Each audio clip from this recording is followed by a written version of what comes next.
Hi, I'm photographer Vanessa Joy, and today we're with V-Flat World talking about the brand new Duo boards and how to shoot them in natural light.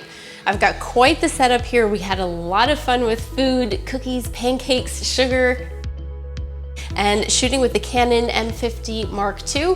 Pretty entry-level camera. You'd have no problem shooting with that or shooting with your phone, but let's dive in. Some of the things that make the Duo boards unique: first of all, Duo, there's two sides, so you don't have to just have one lay flat that has one look. You've got two options.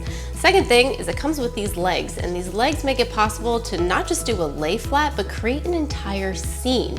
So you have both a floor and a wall that you get to work with. It also comes with a microfiber placement mat that's great for not scratching the other side when you have that surface laying down. It's also really nice for moving. In my case, I recently moved this board around so I could avoid some reflections. When you start setting up your Duo board and you want to shoot with natural light, I suggest getting it as close to the window as possible. I also like having the window on my left or on my right so the light streams in across the side and really shows the texture of whatever it is that you're photographing.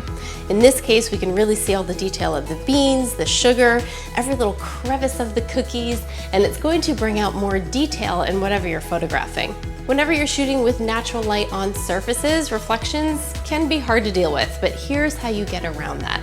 All you have to do is figure out what angle the light is coming in and avoid shooting at the opposite angle.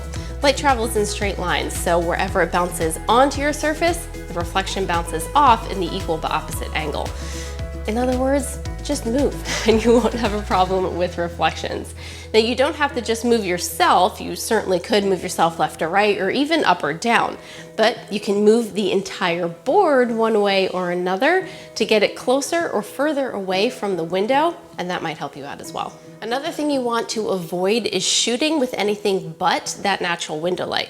For example, if you have lights on overhead, not only is it going to cause a pretty ugly glare, but it's actually a different color and not going to be very flattering or true to color of what you're photographing. Now, since you're shooting with natural light coming in on one side of your Duo board, you might want to fill in the other side with a little bit more light so that there's not too much of a difference between the light and dark side. I decided to do that with the bifold. All you have to do, plop it down wherever you want to see more light, and it evens out your scene. So whenever I'm shooting, I'm looking for a couple of different things. I definitely want different angles, make sure I get horizontal and vertical. I want to make sure I get really wide shots and really tight in close-up shots. The really wide shots tell the whole scene and look at everything that's in the image, but the close-up shots really tell more of the story, the detail, and in this case definitely will make you hungry. As you can see, I've made a pretty big mess here, but don't worry, these surfaces, you can wipe it off. You can even use this cloth as a cleaning cloth and you won't have any problems. There are a lot of different surfaces you can choose from, everything you'd expect to see: woods, marbles, even subway tile like you see here. I think you're gonna have a lot of fun with Duo boards. Plus, you're getting twice the value being that they're double-sided. Have a lot of fun with it. I'm sure you'll enjoy.